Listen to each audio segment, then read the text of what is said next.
E pra gente falar da pandemia atual, né? Eu acho que uma boa pergunta, né? Uma das pandemias atuais, uma boa pergunta, eu acho que todo mundo se lembra do que aconteceu por volta ali daquela época que teve aqueles lockdowns. O primeiro, vocês lembram onde vocês estavam? Eu lembro. Eu tava na escola onde eu dava aula, e aí a gente sentou todo mundo ali, a diretora falou, gente, vai ser por 15 dias, se protejam e tal, e daqui a 15 dias a gente se vê. 15 dias. Você lembra onde você tava? E lá você foi, eu lembro. Não lembra? O dia que o prefeito decretou lockdown aqui? Acho que era o Dória que decretou no governo do estado. Você lembra, Tuti? Eu tô tentando lembrar esse dia exatamente. Eu lembro, eu tava no trem voltando da faculdade, torcendo pra parar tudo, porque eu não queria mais pra aula. Sério? Só que eu não esperava que ia ser tanto tempo. Todo mundo achou que ia ser 15 dias. Legal. 15, depois mais 15. Exatamente. Cara, eu não lembro exatamente quando foi. Foi uma porrada, né? Então, eu também acreditava que seria... eu falei com meu pai na época que seria uma greve dos caminhoneiros alongada. Eu achei que ia ser um mês de parada, entendeu? Porque eu trabalhava numa empresa, vou falar mais uma vez, trabalhava com dengue, com a doença, e lidava com epidemias. Então eu fazia análise epidêmica e modelo para poder prever as epidemias de dengue. E aí, a empresa que eu trabalhava se chama Rentokil Initial. Ela existe até hoje, é uma multinacional, tem vários países. E aí, essa empresa tinha filial na China e filial na Itália. E eu lembro, foi mais ou menos ali em fevereiro, quando a filial da China fechou junto com a Itália. E a gente fez uma reunião de emergência para ver o que ia fazer no Brasil. A gente tava, isso em fevereiro ainda, para ver se, primeiro, precisava preocupar com esse negócio que era na época era nCoV que chamava. Se valia a pena a gente ir trabalhar em casa e se valia a pena a gente cancelar algumas visitas comerciais que a gente ia fazer, uma coisa assim. E aí eu lembro de eu, junto com um amigo meu que trabalhava na época, da gente ser responsável por medir o impacto que teria a pandemia, mas de curiosidade, não era para reunião. E na hora que a gente fez os cálculos que a gente usava para dengue, né, a gente fez uns cálculos simples, de média simples, e jogamos no modelo tradicional lá.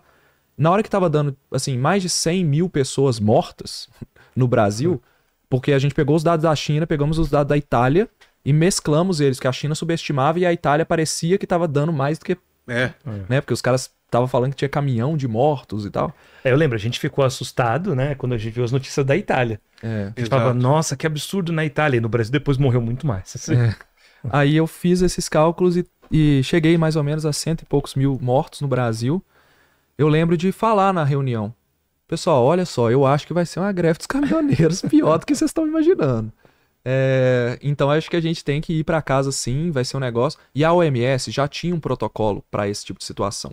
Foi criado em 2017, eles chamavam de doença X.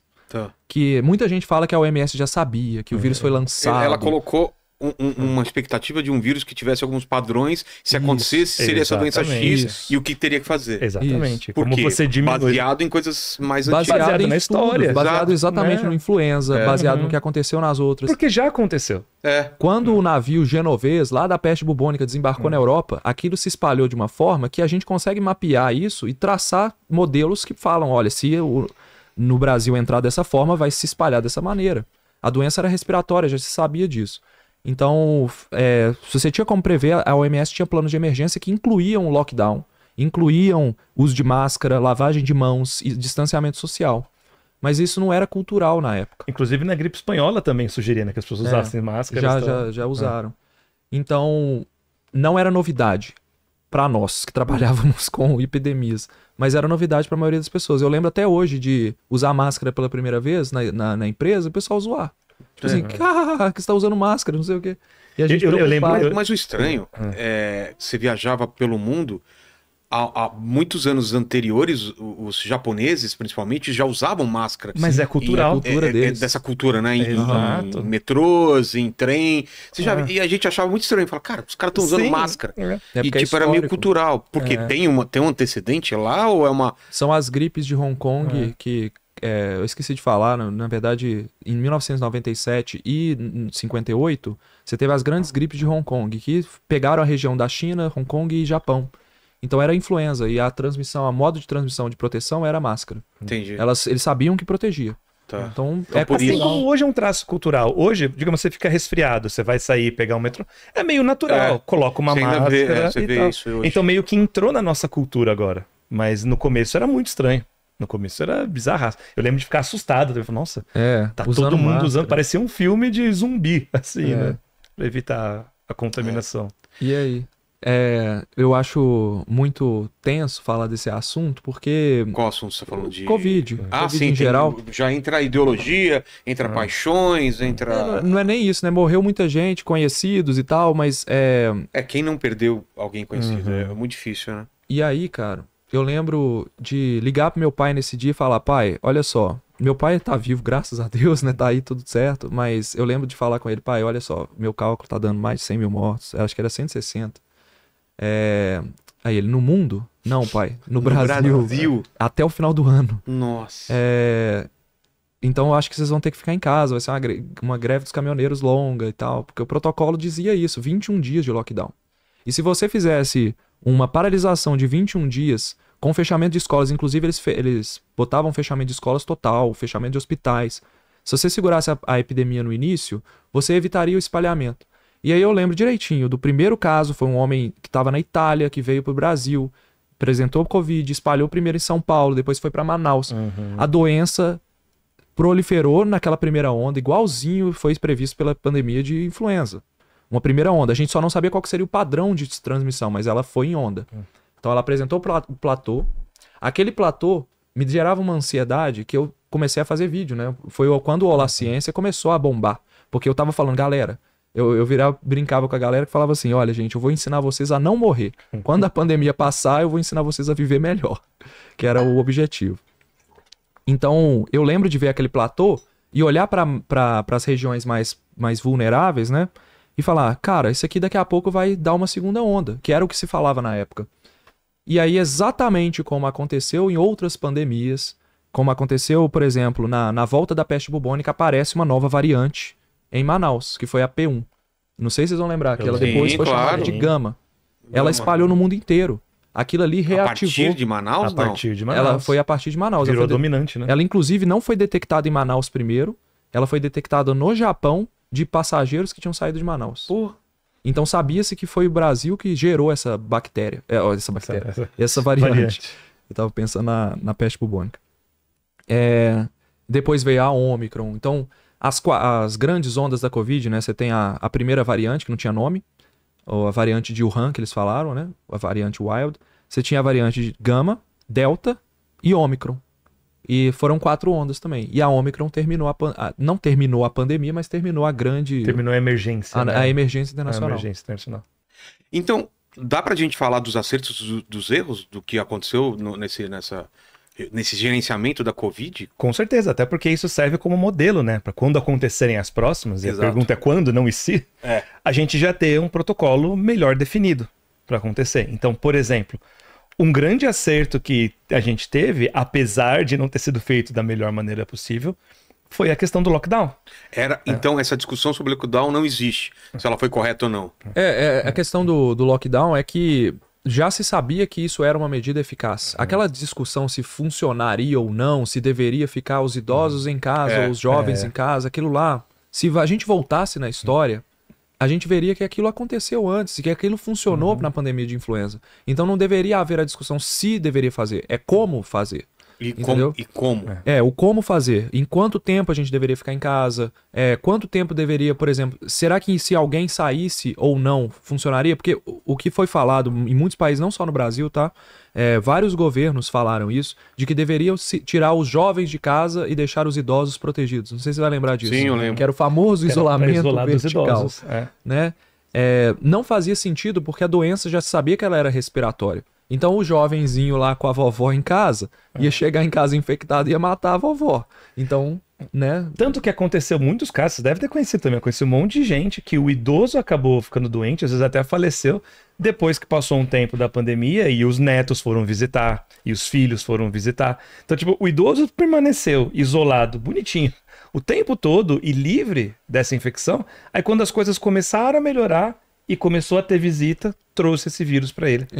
E isso é um paralelo que dá pra gente fazer historicamente, porque na praga de Justiniano, lá atrás, vocês tinham as ínsulas. Eles chamavam de ínsulas os pequenos prédios que eram construídos, as pessoas moravam em casas, uma em cima da outra. aglomerações. É parecido com uma pensão hoje, um hostel, uma coisa assim, que morava muita gente, mas separado por quartos. Sei. Entendeu? Banheiro comunitário? Banheiro talvez? comum, tudo certinho. As ínsulas eram assim, né? Eles tinham essa tecnologia de construir em andares, que era uma coisa nova para tecnologia. E o que se via na praga de Justiniano era que as ínsulas eram locais de infecção. Então, você tinha uma pessoa que saía, que era o trabalhador, que saía, pegava a doença, levava para lá, e as famílias infectavam. Então a doença ela se espalhava ali dentro e não do lado de fora. Se a gente olhasse para a forma como a doença se transmitia, né, que é no caso da Covid, é respiratória, contato próximo, uma pessoa com a outra, e usasse o que aconteceu na peste bubônica, a gente saberia que a melhor maneira não é levar os jovens para fora e deixar os idosos isolados. Era isolar todo mundo por um tempo para a doença abaixar e voltar tudo ao normal. Então esse foi o primeiro erro, assim, um primeiro erro de vários países. Eu falo isso com certeza, assim, porque a gente tinha o protocolo definido que era 21 dias de lockdown. E nunca foi seguido. Teve 21 dias realmente fechado. Não. Tem 2 países que fizeram lockdown de 21 dias, que foram a Austrália e a Nova Zelândia. Todo mundo falou, não, a Jacinda Ardern, que era a primeira-ministra, foi extremamente criticada na época, porque a Nova Zelândia fechou fronteira para o mundo inteiro. Eles são uma ilha. Poxa, o Brasil também tem muita fronteira. Mas você tem fronteira terrestre, marítima e aérea. Assim como a Austrália, tudo bem que você não tem a fronteira terrestre, mas você tem a fronteira aérea e a marítima. Fecharam tudo. Você não podia entrar. E eles foram os melhores países no controle da pandemia, entendeu? A China, por exemplo, ela se fechou naquela coisa que ficou conhecida como a galera... O lockdown chinês, né? Foi extremamente radical. Mas se você for olhar o número de mortos na China, tudo bem que eles subestimaram, mas foi muito menor do que outros países que teoricamente estavam mais preparados, como os Estados Unidos. E a China ainda foi ali o princípio onde começou a pandemia, né? Então eles se fecharam muito cedo no começo da pandemia. Então era de se esperar, né, que a China tivesse muitos casos. Mas justamente por ter tido esse controle extremamente rígido logo no começo, quando você não sabia nada ainda sobre a pandemia, ajudou muito a segurar os casos. Mas da mesma forma que aconteceu no passado de preconceito, né, aconteceu na China também. O fato deles segurarem a pandemia e colocarem todo mundo em lockdown ferrou com a economia mundial, porque a China é igual aos Estados Unidos, é 2 motores. Estados Unidos de um lado com um avião e o outro motor é a China. Se um para, o avião entra em turbulência. O avião balança. Balança, não cai, segundo o Lito, né? Turbulência não derruba o avião. Mas então a China fechou, todo mundo ficou puto com a China porque fecharam, a economia parou de levar peça para carro, tudo parou, né? E teve a questão da crítica deles já saberem que a pandemia ia acontecer. Só que é porque eles detectaram primeiro. A China detectou primeiro a pandemia, pode ter começado lá. Até hoje não se sabe exatamente onde ela começou. Não tem esse epicentro ainda? A gente tem, se você for olhar epidemiologicamente... Não tem. Não tem. Se você olhar a epidemia, ela começa em Wuhan. Tá. Mas é aquela história do Kansas, lá nos Estados Unidos, na epidemia de gripe espanhola. Não se sabe se lá foi o primeiro local.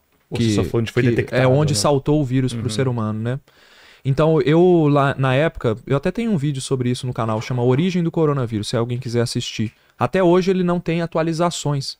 Na época, a OMS fez uma investigação extremamente criteriosa para tentar detectar de onde veio a pandemia. Para quê? Não é para arrumar culpado.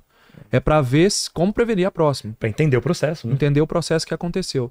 E, cara, é um documento, mais de 100 páginas, mas é extremamente interessante de ler. Se você sabe inglês, procura aí. WHO, né, OMS em inglês, Epidemic Report COVID Origin, que seria origens da Covid. E você vai encontrar no Google em algum lugar.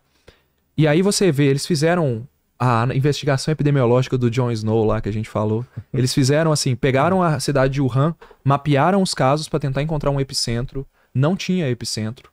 Você tinha pessoas que tiveram contato com o mercado de animais acho que era Huanan, né, que falava, que estiveram no mercado, que poderia ser o provável epicentro, né, porque o vírus saltou de um animal para o ser humano, mas você tinha um empresário que tinha viajado para Hong Kong e tinha outro que viajou para Xangai que vieram infectados.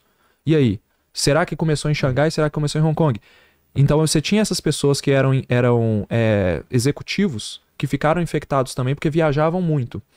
E você teve detecção do material genético do vírus em esgotos na França e na Itália em fevereiro de 2019, 11 meses antes da pandemia do vírus ser detectado na China. Então ele já provavelmente... De alguma forma já estava circulando. Estava ali. Você teve no Brasil também, acho que em Santa Catarina, esgoto detectando antes, acho que em novembro. Então é muito interessante você ver o material, porque você começa a ver uma proliferação de casos em chineses, que eles relatam uma epidemia respiratória. O primeiro médico lança um alerta. Esse médico, inclusive, foi perseguido pelo governo chinês, porque lá é assim. Eu lembro. Foi perseguido e ele morreu, inclusive, de Covid. Ali no dia 31 de dezembro, a China relata para a OMS, um mês depois dos primeiros casos, relata para a OMS que havia uma epidemia respiratória acontecendo, que era semelhante à SARS de 2003, que foi uma outra de coronavírus, né? Quando em fevereiro, eles fecham as fronteiras, dão um alerta no mundo, fecham tudo, e aí o mundo fica assim, que isso? Como é que a China fechou? A gente nessa época digital, né? Fica assustado. Então, existem paralelos com a história, né, que a gente consegue traçar. Inclusive com a pandemia da influenza, né, de 1918, que o próprio Lucas já leu, né, mostrando o quanto que as pessoas achavam que era só uma gripezinha, que não ia causar o efeito, que não ia ter o efeito nocivo que teve. E quando as pessoas subestimam uma pandemia, você sempre vai ter uma taxa de morte muito mais alta do que poderia ter sido feito. Cara, eu fiquei muito decepcionado com a humanidade nessa época, porque, tipo assim, eu pensei, nossa, isso aqui vai unir o povo, né? Isso aqui... Eu também, cara. É um mal comum, né? Eu também o inimigo em comum. O mundo tem que enfrentar agora. E o que a gente viu na pandemia foi, na verdade, uma decepção. Eu acho até que tirou a minha esperança com algumas coisas, né? Com o futuro, assim, porque eu vejo que não tem um líder, não tem uma pessoa ali que lidera o grupo. Hoje a gente está extremamente polarizado. E é muito bizarro, porque isso também aconteceu no passado. Você tinha os grupos lutando pelo poder e você tinha pessoas influentes tentando implementar ideias racionais, pensadas no método científico. Você tinha a galera que era ou religiosa, ou muito conservadora, ou que acreditava em outra teoria, que estava pensando só nos próprios interesses. Então, é a história da humanidade repetindo. Você fala, pô, tem tecnologia pra caramba. Aconteceu exatamente a mesma coisa. Jeito. Por quê? Eu até lembro de ter lido uma frase esses dias que era muito legal, que era assim: a tecnologia revolucionou nos últimos 100 anos, a natureza humana não. Então, por mais que a tecnologia foi completamente revolucionada, mudou tudo, mas a nossa cabeça continua sendo a de um primata tribal vivendo no meio da savana africana. Então a gente ainda toma decisões que são completamente irracionais, mas baseadas em modelos de poder egoísta, baseada em muito quero para mim e não para os outros. E é triste, porque você pensa, se as pessoas que estão tomando as decisões públicas estão pensando desse jeito, o que sobra para as pessoas que não têm o discernimento, que não têm a educação, que não têm acesso à saúde? Porque normalmente quem vai morrer, a grande verdade, é quem é mais pobre. Claro, sempre. É quem tem menos condições, é quem tem menos estudo, que vai acreditar na história contada. E isso é muito triste, né? Pensar o quanto nós estamos suscetíveis a essa manipulação. Como é que muda isso, né?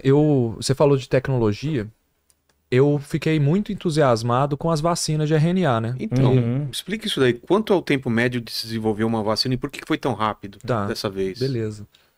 Olha, antes, quando a gente pensa na história da vacina, você tem o Edward Jenner, que é o criador da primeira vacina da história, que ele viu que mulheres que extraíam leite, né, ordenhadeiras de vaca, elas não pegavam varíola.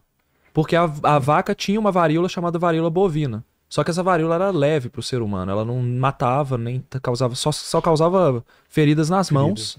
E essas mulheres nunca adoeciam pela varíola. Ele observou isso. Então, olha o pensamento racional atuando em um momento de escuridão. Racionalidade. Total. Então, ele falou assim, cara, e se eu pegar essas mulheres, né? E se eu pegar essas lesões ou alguma coisa que essas mulheres têm na mão e inocular isso nas pessoas? Será que eu vou proteger elas? Então, ele fez isso. Ele fez os testes primeiro em animais e fez depois um menino, acho que 7 anos. Um menino. Coragem, né? Vem cá, moleque. O menino, ele... Total, cara. Ele provavelmente tinha pegado varíola, né? Tava com os primeiros sintomas, ele inoculou nele e o menino sobreviveu à doença. Então, ele descobriu ali que se você pegasse as lesões da vaca e pegasse o pus que saía da lesão e inoculasse nas pessoas, algumas iam morrer, inclusive, pela vacina. por causa da inflamação do negócio. Resposta imune que gera. A resposta imune. Né? Mas a grande maioria ia sobreviver e ia ficar imune à varíola. Então foi a primeira vacina da história. Inclusive o nome vacina vem de vaca, vaccinia, que é algo vindo da vaca, né? E aí isso vai evoluindo na história. A gente tem vacinas de vírus inativados, que você... A lógica de qualquer vacina é você pegar o organismo que causa a doença, enfraquecer ele ou deixar ele muito incapaz, você mudar ele geneticamente e deixar ele incapaz de causar doença. Tá. E aí você inocula isso na pessoa para que ela produza anticorpos e... Sem esse vírus matar a pessoa. Exatamente. Porque aí dá mais tempo do sistema imune reconhecer e gerar uma reação imunológica em relação ao vírus ou à bactéria, por exemplo. Então você aumenta esse tempo, essa janela temporal. Mas a gente teve tipos de vacinas diferentes no caso do Covid. Tem. Quais eram os mecanismos de cada uma? Então, a gente tem as vacinas de vírus inativado, né? Que são aquelas que o mecanismo mais simples possível é você pegar um vírus, você altera ele com algum químico ou alguma reação química ou luz ultravioleta, você destrói alguma coisa do vírus. Ou deixa ele ouvindo funk, pagode. Deixa ele lá fraco. Deixa ele fracão lá de tanto dançar. Deixa nos últimos Rock in Rio aí. Exatamente. Aí já não é comigo. E aí você deixa o vírus fraco, são os vírus inativados, né? A Corona, eu não vou lembrar todas as vacinas agora, mas a Coronavac tinha essa tecnologia. Vírus inativado, Coronavac, beleza. Você tinha a vacina de Oxford, que virou a vacina da AstraZeneca, né? Que foi a empresa que colocou ela no mercado. Também é inativado. Não, que ela era o vetor viral. Então você tem a vetor viral é quando você tem um vírus, que não é um vírus que causa doença. Você vai lá e coloca um pedaço do vírus que você quer que criar a vacina dentro desse vírus. Então, junto com o vírus que não causa uma doença grave ou causa uma doença muito leve, ele inocula um pedaço do vírus que causa a doença. Então é um vetor viral. Ele é um vetor porque ele leva o vírus, né, e leva o material genético do vírus que você quer vacinar. E aí, na hora que ele é multiplicado nas células, a sua célula vai produzir o vírusinho, o pedacinho do vírus que tem que matar. Que tem que atacar. Exato. Então, ali que a vacina de vetor viral funciona. E elas funcionaram muito bem, com poucos efeitos colaterais. Alguns... Qual o efeito colateral, por exemplo? Olha, a grande maioria das vacinas, todas as tecnologias que eu vou falar aqui, elas causam dor no local da aplicação, febre fraqueza, às vezes... é o corpo trabalhando. O corpo gerando a resposta imune. A resposta imune. A dor no local da aplicação é porque você inflama mais aqui mesmo. A febre é porque o sistema imune está recebendo a vacina e montando uma resposta. Né? A fraqueza também, você está jogando energia para o sistema imune em vez de para o corpo. Claro. Eu não sei vocês, mas eu lembro de ter tido febres bem altas com a AstraZeneca. Eu não, foi só uma dorzinha. Todas elas. De boa. Ela tinha mais essa característica mesmo.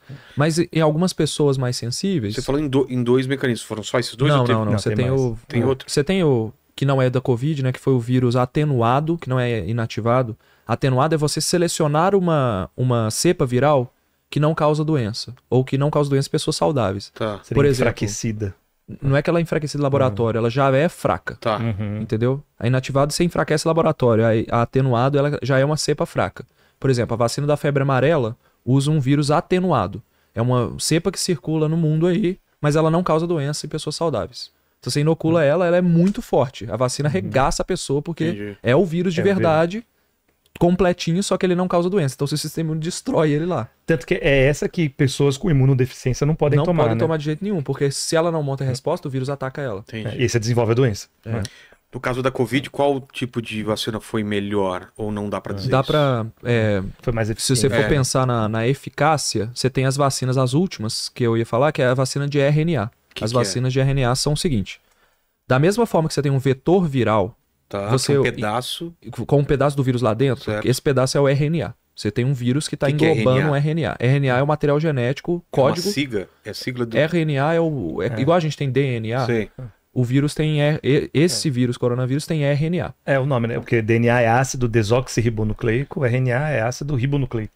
Agora você me... Eu acho que é isso. Mas entendi. É o material. Substâncias parecidas, mas diferentes. Então tem lá o RNA do vírus, é o material genético o DNA dele. Que codifica a proteína de superfície dele. É o pedacinho que codifica isso.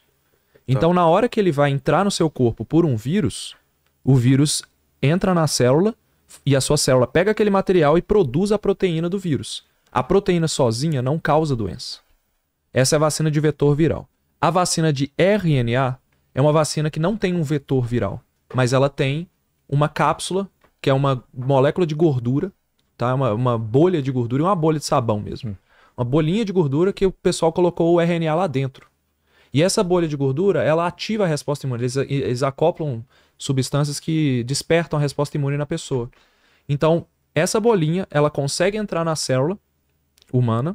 Essa célula vai englobar aquele RNA vai incorporar na célula e vai ser traduzido em proteína. Entendi. A única diferença é essa. Mas por ser uma vacina de fácil... Você consegue mexer no RNA, é muito rápido você fazer isso. Você, em laboratório, você consegue digitar num computador qual a sequência de RNA que você quer. E ali você tem processos químicos que produzem esse RNA na sequência ideal. Então você consegue fazer exatamente a proteína do vírus. Você não precisa extrair isso de nenhum lugar. Você cria em laboratório o RNA do vírus. Totalmente sintética. Sintético.